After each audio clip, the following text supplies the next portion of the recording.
اعوذ باللہ من الشیطان الرجیم، بسم اللہ الرحمن الرحیم۔ السلام علیکم میرے اسلامی بہن بھائیوں، کیا کر رہے ہیں آپ لوگ اپنی زندگی میں؟ خوش و خرم ہیں؟ اگر آپ کو کوئی پریشانی، کوئی دکھ تکلیف ہے تو یہ سوچ سمجھ کے آپ درگزر کر دیں کہ اللہ نے یہ پریشانی ڈالی ہے تو وہی اس کا حل بھی ہمیں دکھائے گا۔ بے شک اللہ تعالیٰ سے بڑا کوئی نہیں، وہ بہتر جانتا ہے کہ اس نے ہمارے دکھوں کو کب کم کرنا ہے اور کب بڑھانا ہے۔ یہ بھی سپیڈ کی طرح ہے کہ کب ہمارے اس دکھوں کی سپیڈ اللہ بڑھا دے اور کب کم کر دے۔ وہ بہتر جانتا ہے، اسے بہتر کوئی نہیں ہے۔ دنیا میں کوئی بندہ ایسا نہیں ہے کہ جو ہمارے دکھوں کو کم کر سکے یا ہماری پریشانیاں ختم کر سکے۔ واحد اللہ تعالیٰ کی ذات پاک ہے کہ جس نے ہمارے لیے بہت کچھ سوچا ہوتا ہے۔ اگر وہ ہمیں دکھ دے رہا ہے تو یہ بھی اس رب کا ہی کوئی عمل ہے یا اس نے ہمارے لیے کوئی بہتری کا سامان پیدا کیا ہے۔ یقین مانیں کہ ساری زندگی دکھوں میں گزر گئی، اتنے دکھ، اتنی پریشانیاں، ہر قدم پہ دکھ۔ تو میں اللہ تعالیٰ سے میں کہتی تھی کہ اللہ میاں، کوئی ایسا دکھ ہے جو آپ نے مجھے نہیں دینا؟ یعنی کہ دکھ، پریشانیاں، ٹینشنیں، مصیبتیں، ایسے ہی زندگی گزر گئی۔ تو 3 سال پہلے جب میرے بھائی فوت ہوئے تو پھر میں نے اللہ تعالیٰ سے کہا کہ اللہ تعالیٰ کوئی ایسا دکھ ہے جو نہیں مجھے آپ نے دیا یا دینا ہے؟ تو پھر اللہ کو میری یہ بات پتہ نہیں کتنی کو پسند آئی یا کتنی کو بری لگی، یہ میں نہیں جانتی۔ پھر اللہ نے میرا بیٹا بھی لے لیا۔ کسی نے نہ لیا، اس نے لیا۔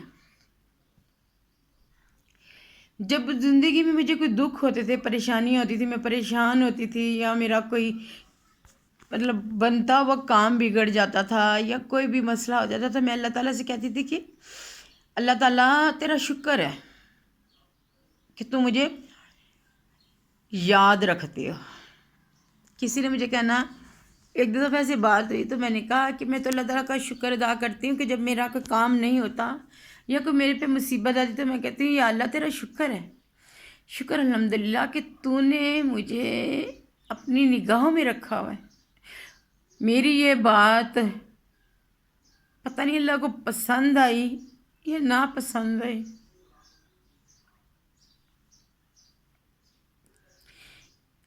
کہ میرا بیٹا اس نے اپنے پاس بلا لیا، اور یقین مانے کہ میرا 15 سال کا بیٹا 29 اگست کو تو وہ 16 سال کا ہوا تھا، تو اس سے پہلے ہی وہ بچہ تہجد پڑھنے شروع ہو گیا۔ پہلے قرآن پاک تو حفظ کر رہا تھا نا، 9th کلاس میں پڑھ رہا تھا، پری 9 کا ماشاءاللہ اس کا قرآن پاک بھی ہو گیا تھا۔ اور اگست میں کیونکہ چھٹیاں تھیں، یعنی کہ ان دنوں میں اسکول کی چھٹیاں تھیں، ہم لوگ کراچی گئے، کراچی سے بھی واپس آیا، 9ویں 10ویں کا روزہ رکھا وہاں کراچی میں۔ تو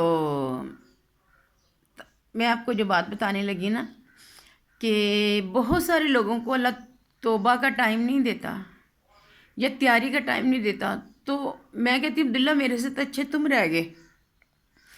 اس بچے نے تہجد، میں نے کہا نا عبداللہ سو جاؤ، اسکول کی چھٹیاں دی تو کہنا نہیں مما میری تہجد کی نماز چلی جائے گی۔ میں نے اگر اس کو کہنا نا سو جا عبداللہ تو کہتا مما میری فجر کی نماز ہے، نماز پڑھ کے سوؤں گا۔ اور رات کو اگر 3 بجے میری آنکھ کھلی ہے تو میں دیکھ رہی ہوں تو عبداللہ مصلی بچھا کے، کبھی ساتھ میں کوریڈور ہے وہاں پہ نہیں، صحن میں مصلی بچھا کے تو وہاں بیٹھا، آسمان کی طرف منہ کر کے، اور ہاتھ اس نے اس طرح اپنے گھٹنوں پہ رکھے اور رکوع کی حالت میں۔ کہنا عبداللہ کیا کرے؟ تو بس اس نے نا توجہ نہیں دینی، بس بتا دینا کہ میں ادھر ہوں ایسے کر کے۔ میں دیکھنا، میں نے کہا عبداللہ کیا کرے.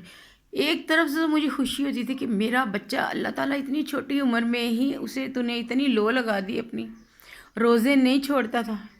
اگر سم ٹائم کبھی میں کہتی تھی نا عبداللہ نہ چل رکھے کہ یہ کمزور ہے، تو میں نے کہنا میں نے بھی نہیں رکھنا. میں نے سحری کے لیے میں نے کہنا نہیں اٹھایا اس کو، تو اس نے کہنا مما میں نے نا اٹھپہرا روزہ رکھ لینا. کھاتا تو کچھ نہیں تھا زیادہ، بس لسی کا گلاس پی لیا.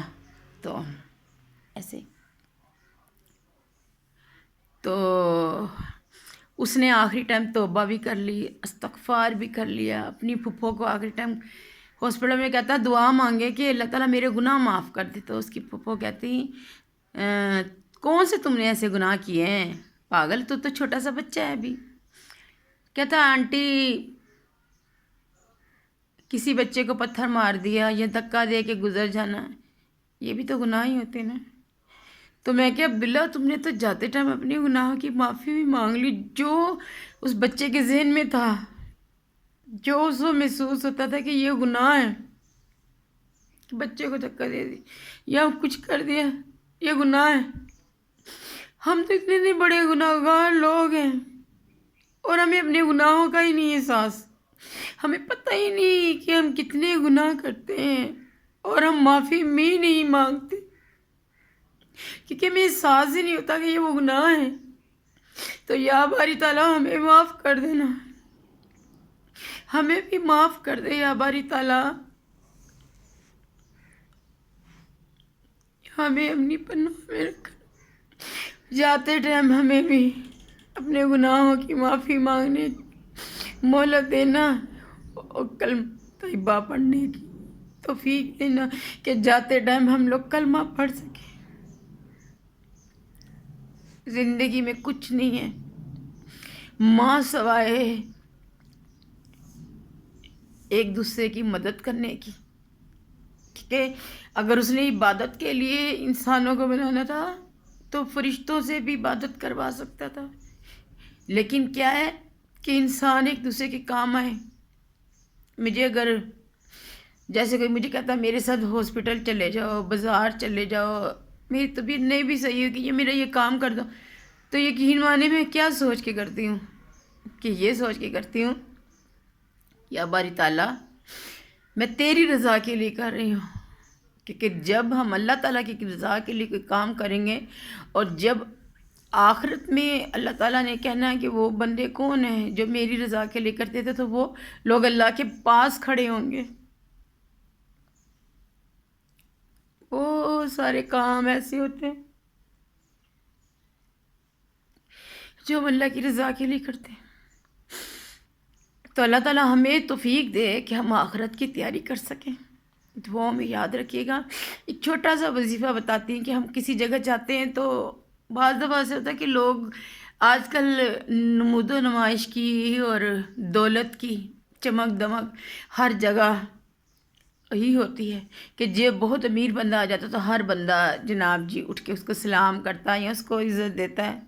اور اگر کوئی اللہ کا نیک بندہ یا کوئی مفلس اور جس کے پاس نہیں ہے کچھ دنیا کا مال دولت، تو اس کی کوئی پرواہ نہیں کرتا، یہ بعض ویسے ہی کوئی اگنور کر دیتا. تو آپ نے اگر جانا ہے کسی دشمن کے پاس بھی کہ کوئی آپ کو عزت دے، تو آپ نے وہاں پہ جاتے ہوئے یا آخروں کا ورد کریں. دیکھیے گا اللہ تعالیٰ ایسا کرے گا کہ وہاں پہ سب لوگ آپ کی عزت کریں گے.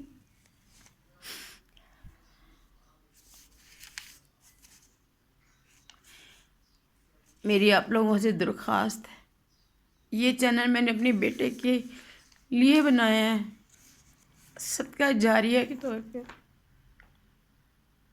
زیادہ سے زیادہ ویڈیو کو لائک کیا کریں، شیئر کیا کریں، تاکہ میری چھوٹی سی نیکی اس دنیا میں بھی اور آخرت میں بھی میرے کام آئے. نہ میں نے اب جینے کے لیے میرے کیا کرنا ہے وہ بہتر جانتا نا.